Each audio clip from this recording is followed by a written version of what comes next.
This is Group 5's presentation. When things go wrong, a number of conditions can impair language acquisition. Among the more well-known are aphasia and dyslexia. The study of aphasia is known as the study of language loss rather than acquisition. The two types of aphasia that have received the most attention in language research are Broca's aphasia and Wernicke's aphasia. Broca's aphasia occurs when damage has been inflicted to the Broca's area, which is located in the frontal lobe in the left hemisphere of the brain. This can happen by strokes or highly targeted injuries to the brain. In the picture of the right, you can see that the area of the stroke has affected the Broca's area, which will cause language production difficulties.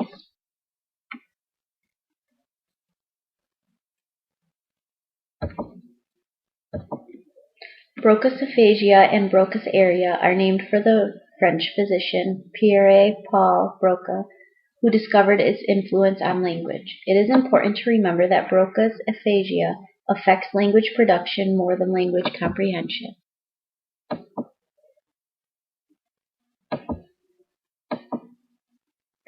Patients who have Broca's aphasia lose the meaning of functional words such as prepositions and articles. They find it difficult or sometimes impossible to create comprehensible sentences. A patient will typically sound like this. Yes, Monday, Dad and Peter, and Dad, hospital, and Wednesday. Here we have no understanding what the patient is trying to say to us because the sentences are incomplete.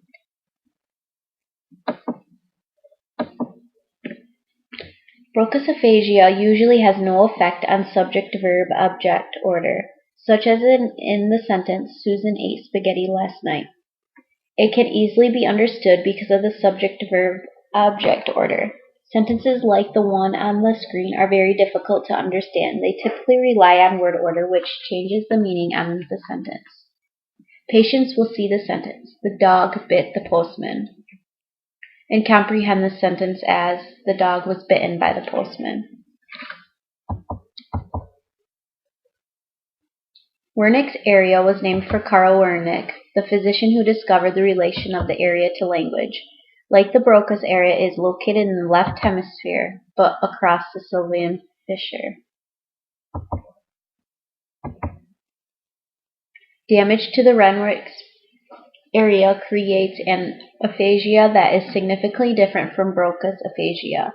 Speakers who suffer from Wernicke's aphasia usually speak fluidly. The fluency of their speech production is not impaired, but their ability to create substantively meaningful utterances is. Wernicke's aphasiacs also seem to lose much of their ability to comprehend the language of others as well. Sometimes patients invert words with a sound. Birds can become brids, and so on. Or a child can throw a rantrum instead of a tantrum, partly because the two words rhyme and partly because ranting is part of tantrum. The definition of dyslexia goes far beyond the letter reversals or mirror images most commonly associated with the disorder. Dyslexia is a type of learning disability that is characterized by difficulties with accurate and/or fluent word recognition and by poor spelling and decoding abilities. The exact cause of dyslexia is unknown, but it seems to have genetic links. It is not linked to intelligence, as we can see. Many people have been successful, like Albert Einstein, Whoopi Goldberg, and Tom Cruise. There are two basic forms of dyslexia, acquired and developmental. Acquired dyslexia is caused by damage to the left hemisphere. It can take at least 3 different forms. Deep dyslexia is when reading aloud, the individual will substitute either a synonym or a phonologically similar word for the word on the page. For example, sympathy for symphony. People with phonological dyslexia struggle with reading aloud unfamiliar nonsense words as soon as they seem to have impaired access to the letter-to-sound correspondence. Individuals with surface dyslexia rely heavily on letter-to-sound correspondence and seem to have impaired access to a sight vocabulary. So they have a lot of trouble reading aloud words with irregular spelling.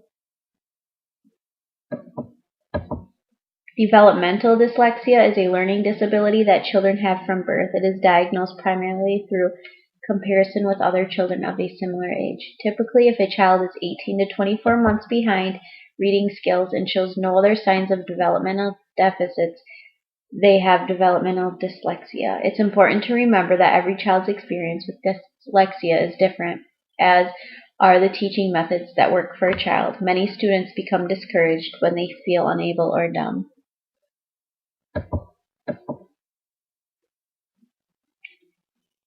Given all this information about child language acquisition, you may wonder, should children be raised bilingually? At what age should they learn other languages?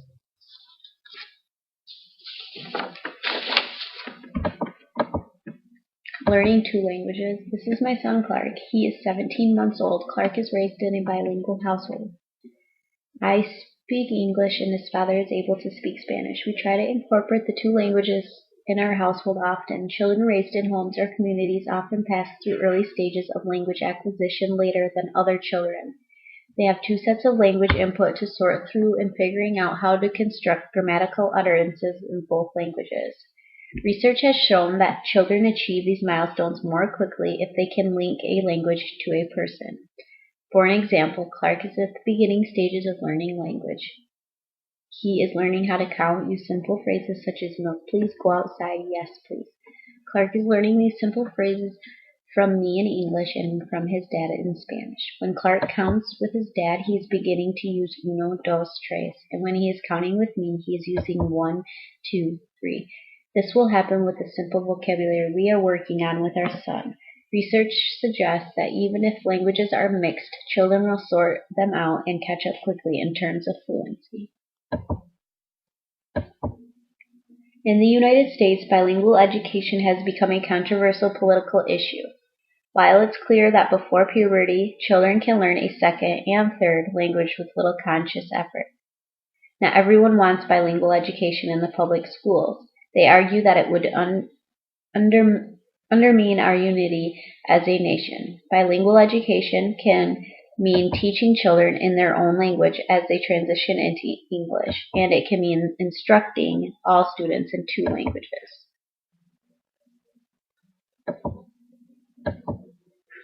One form of bilingual education is immersion programs, sometimes referred to as sink or swim programs.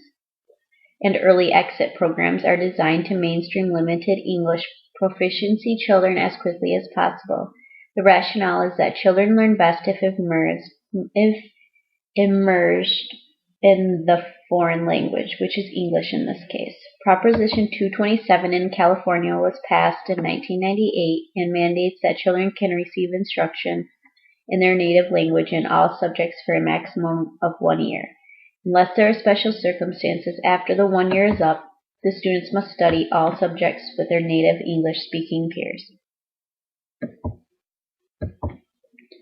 Developmental programs or late exit programs are designed to move children into an all-English curriculum gradually. The rationale is that children can transfer literacy in a home language to English, and if they can first understand the subject matter in their own language, they will be better able to study it in English after.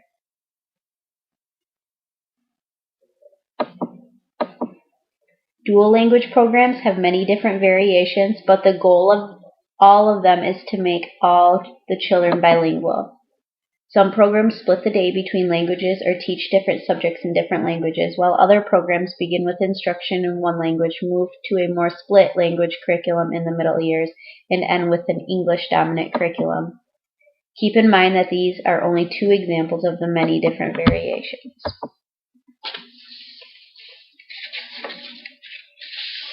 The aim of bilingual programs is to educate children in fluent academic English. Another goal is the maintenance of home languages, because there are school districts across the United States in which children bring up to 100 different home languages to school. As political debate rise about whether you fund bilingual education programs or not, ask yourself, do you speak more than one language fluently? Do you wish you did? Many of you will become involved in these questions as parents, voters, and educators.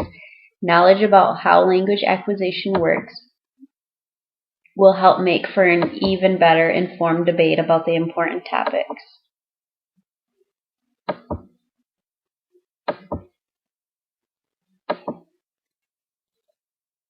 Here are some of the websites that we have used.